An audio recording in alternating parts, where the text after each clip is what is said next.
I want our kids to have the same opportunities that other kids have.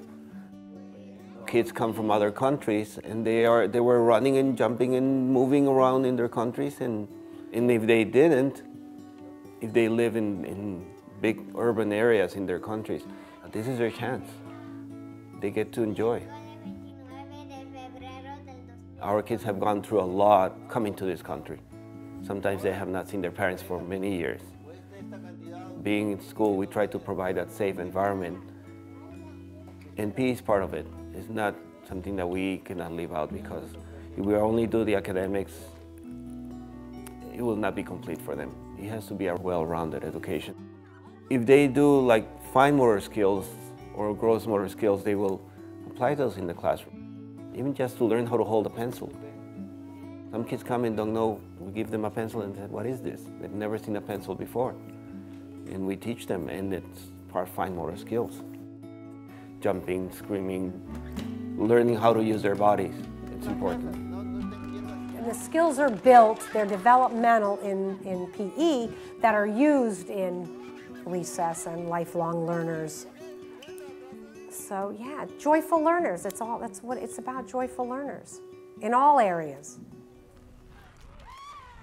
Once teachers get out there and begin to see the changes in their students and hear the laughter and see the students having fun, as well as the physical changes that come with being active, students participating in class more, students having better energy towards the end of the day, teachers really start to come to me and thank me, and they should be thanking themselves in a situation where those students are being given an opportunity to succeed at their own level. Well, if they are all sitting on their desks, and I just go one kid at a time to the board, I would say that half of the kids will pay attention and half of the kids will say, it's not my turn. If we have everybody involved and they are physically active in the learning, and they don't know when I'm calling them, they don't know which group I'm going to call, so they have to be engaged. They are counting, they are jumping. Sometimes I say, okay, how many times did you jump? So they are using their whole bodies, not just their brains. It's bodies, their brains, their legs, their everything. When it's a rainy day, what we do is we lift up the cafeteria tables and we move in there. We might run on the hallways, but we honor that time. It doesn't have to be PE time to do PE. You can be teaching PE when you're in line, when you're standing. If you see the opportunity, just grab it and do it.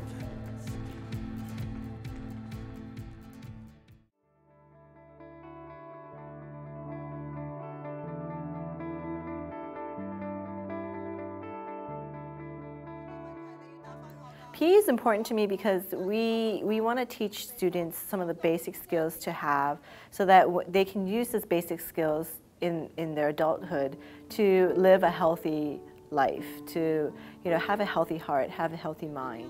Most credential programs only provide, if anything, one class, which is not sufficient if they're required to be teaching PE to their students on a daily basis.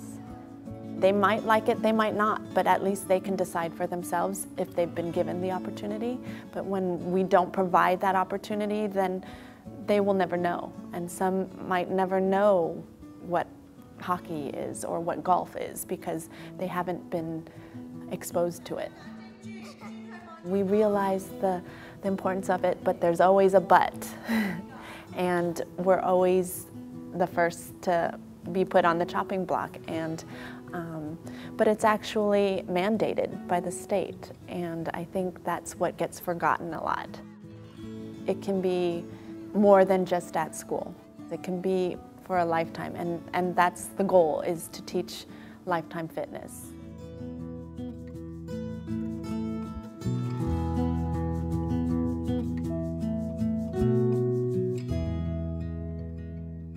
I think one of the big barriers for teachers in doing PE with their class is learning to love the chaos and really accept that motion is going to look very messy, but that it's critical. Unfortunately, sometimes we forget that they're 7, 8, 5, 6 years old, and that by nature they move, they wiggle, they want to be moving around, they need to be moving around. And so sometimes I catch myself saying, "Sit still, stop moving," when what I really could be doing was, okay, let's move around, or even better, changing my methodology. How am I delivering this lesson? How are they participating? Physical activity is important to my students because I have very young students, and so part of human development is developing a sense of balance, developing hand-eye coordination, having strong core muscles so that you can sit up. For their academic work, they need these skills to succeed. My students write better when they can sit up tall because their abs are strong. They write more neatly when they have hand-eye coordination. Especially for students whose behavior challenges are around maybe hyperactivity or inattention. It helps them find their own core and focus so that they can really perform in their academic work. Physical activity in Viz Valley is challenging. Part of the challenge is just geography. This is a very hilly neighborhood. While we have a lot of parkland, these places are not always safe for children, and therefore children aren't able to access them as much. So there are barriers around safety and around geography. I think that's why it's even more important in some of our communities and some of our schools to make sure that they're not just having recess, but they're having physical activity and physical education. If I don't exercise, I won't feel happy and ready to learn. With PE, I don't feel that sad anymore. It's because of the movement that I do. I'm just happy about it. When I get to school, I feel so tired, but when we do PE, I just wake up.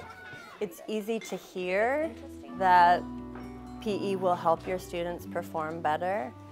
It's harder to say, I'm going to carve out 20 to 30 minutes and really trust that other learning will be improved by making time for physical education.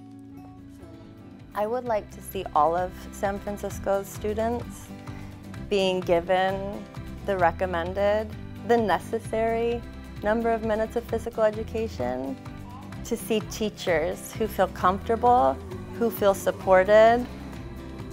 I am excited for the time when, as a community, we start to realize that there are tangible benefits and that it not only meets a standard or gives them a number of minutes, but it changes the way they think, it changes the way they learn, and it changes the way they feel about themselves. And I want that for San Francisco's students.